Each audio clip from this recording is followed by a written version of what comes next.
The Rutles.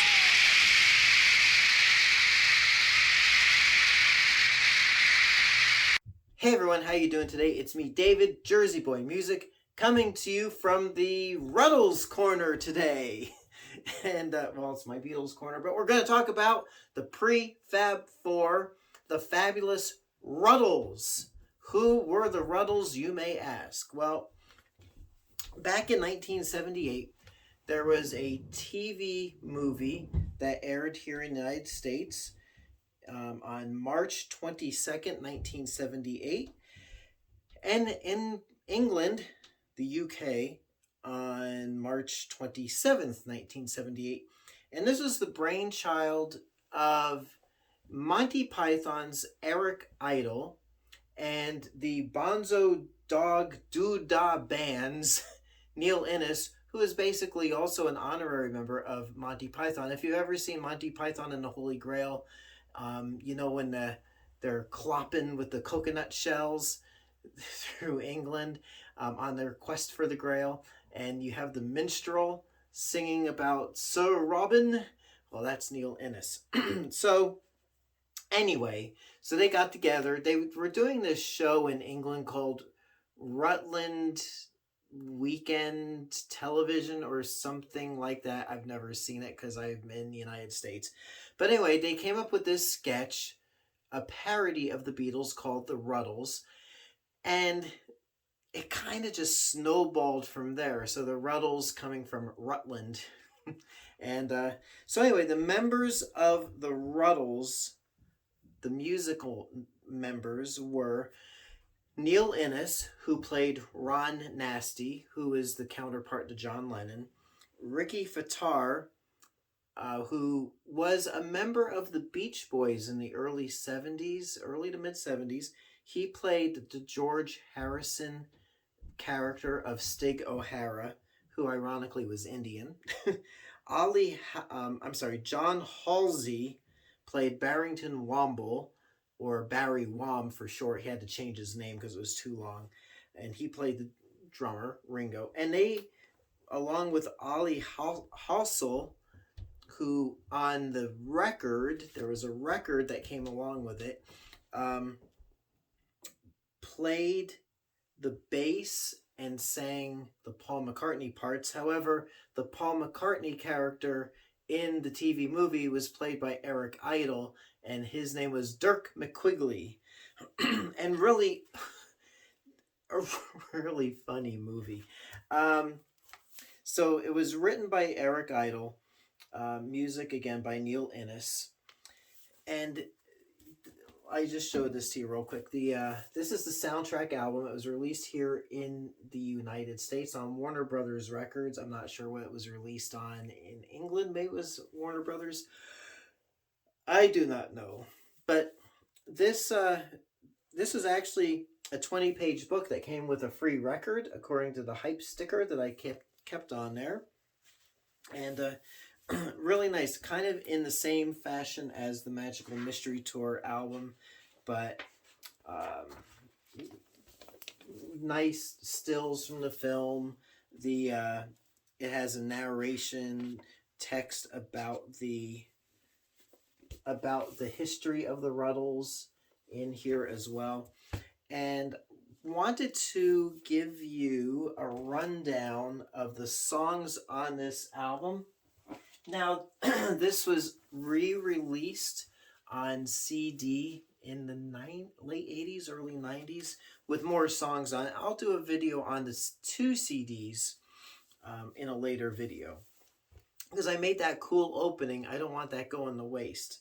Do a few more Rutles videos. But so the album opens up with a song called Hold My Hand, which is basically a parody, whatever, of I Want to Hold Your Hand and All My Lovin'. Number One, which is their version of Twist and Shout, With a Girl Like You. It reminds me of the song If I Fell. I Must Be in Love. Pretty much a generic, that's the first Rutles song ever done, and that's more of we're doing a song in the style of the Beatles song. There's no direct correlation to a Beatles song. Ouch, help. Living in Hope is a basic Ringo song. Love Life is All You Need Is Love. Nevertheless is your generic George song. Then on side 2, Good Times Roll, similar to Lucy in the Sky with Diamonds. Double Back Alley, Penny Lane. Cheese and Onions, a psychedelic era John song with that day in the life crescendo at the end. Another Day is very similar to Martha My Dear. Piggy in the Middle, perfect parody of I Am the Walrus. And Let's Be Natural is a John song. Sounds like a early solo type John song, like Imagine, or even like Across the Universe. That's sort of John's song. But there you go. There were more songs that were in a TV movie that later appeared on the CD. But these are your highlights. Now, something with the record, there's the mock-up of the different Rutles albums. So on the Tragical History Tour, you've got, for example, I Am the Waitress, which would be the correlation to I Am the Walrus, but then you had Piggy in the Middle, which is, so you had 2 I Am the Walrus songs. What's up with that? Well, Eric Idle did everything associated with the film, including the album mock-ups that appeared in the film. So, he did his own versions of song titles. Then when Neil Innes did the actual songs, he didn't go with what Eric Idle did. So that's your thing right there. Beatles reactions. How did the Beatles feel about being parodied as the Rutles? Well, this was a period of time, late 70s, going into the early 80s, where you had this resurgence of Beatlemania. You had Beatle tributes. You had TV movies and documentaries about the Beatles because there was such an interest. So, first off, this is all off of Wikipedia, and I've seen other sources. So, John Lennon loved the film, and he loved the music. He actually refused to give back the videotape of the movie. But he also warned Neil Innes. He loved the music. He thought the music was spot on, dead on. But he warned Neil Innes that he could get sued by, at the time, ATV, who held the rights to many of the Beatles songs, especially for the song Get Up and Go, which ironically wasn't on the album, but ironically was a parody of Get Back, which was a Paul song. So maybe he was kind of saying, hey, lad, Paul, he's gonna sue you if you do a parody of his song over there. And let me add, the Bonzo Dog Doodah Band, of which Neil Innes was a member, has a very close Beatles association. They appeared in the movie Magical Mystery Tour. So they go way back. They were good mates there, what I'm saying over there. Paul had no comment. Whenever he was asked about the movie, even at a dinner, awards dinner of some sort, he was at the same table as Eric Idle. And this was around the time London Town came out. And Eric Idle got a very frosty reception from Paul. But then Paul later changed his mind, apparently, when Linda thought that the movie was funny. Leave it to your wife, right? And how about Ringo over here? Peace and love.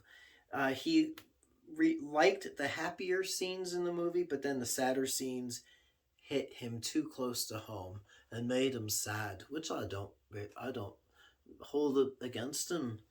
Now George had he was actually involved with the film.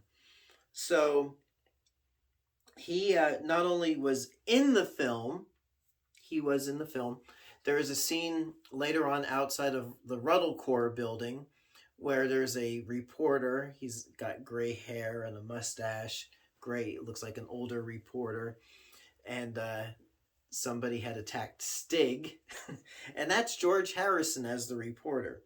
So he was in the film. He was involved in it from the beginning. They were sitting around the table, him and Eric Idle, Neil Innes. So he was actually involved from the get-go. So he says that it helped him feel liberated from the Beatles. And I wrote down this quote: "It was actually the best, funniest, and most scathing docudrama, but at the same time it was done with the most love." So there you go. Reaction from the Beatles. Now the Rutles is largely in general forgotten and not really appreciated for what it was, but you know, if you've watched, or if you're a fan of the films This Is Spinal Tap, this predates Spinal Tap by several years, and it's in the same vein. From what I've never seen This Is Spinal Tap, but it's in the same vein of that sort of docudrama, parody type of deal. So if you haven't ever watched the Rutles, the film is called All You Need Is Cash, and you are a hardcore Beatles fan, you will love this TV movie. It is available on DVD. You can get it off eBay. They recreate so many Beatles scenes. I mean, the Tragical History Tour, you think that they just, they paid attention to detail. Their famous film Yellow Submarine Sandwich is done. It looks like Yellow Submarine. The rooftop concert from Let It Rot, or the abandoned Get Up and Go sessions. I mean, just so much to it that you would definitely appreciate it. And if you don't have the DVD, if you don't have the CDs, if you don't have the album in your collection, I mean, you're really missing out. So if you enjoy the film and enjoy the music, then you know what I'm talking about. So there you go. I wanted to do a video for the longest time, something about the Rutles and their trousers. And one other thing, the film, when I was a kid watching it, it was kind of like billed as Saturday Night Live meets Monty Python, because it was produced by Lorne Michaels. It was directed by Gary Weiss. So Lorne Michaels is still the producer of Saturday Night Live. Gary Weiss directed a lot of the video shorts. You have members of the original cast of Saturday Night Live in there. You've got a couple of guys from Monty Python in there. And then you've got these interviews with guys like Paul Simon and Mick Jagger and other musical luminaries. And you got them talking about their trousers and how they were bigger than Rod, and so much stuff going on. Watch it. You can look on YouTube, see some video clips, but get the movie. You will really enjoy it. Listen to the music. Really awesome music as well. So there you go. And until next time, it's me, David, Jersey Boy Music. So until next time, I'll catch you on the flip side. Thank you so much for watching.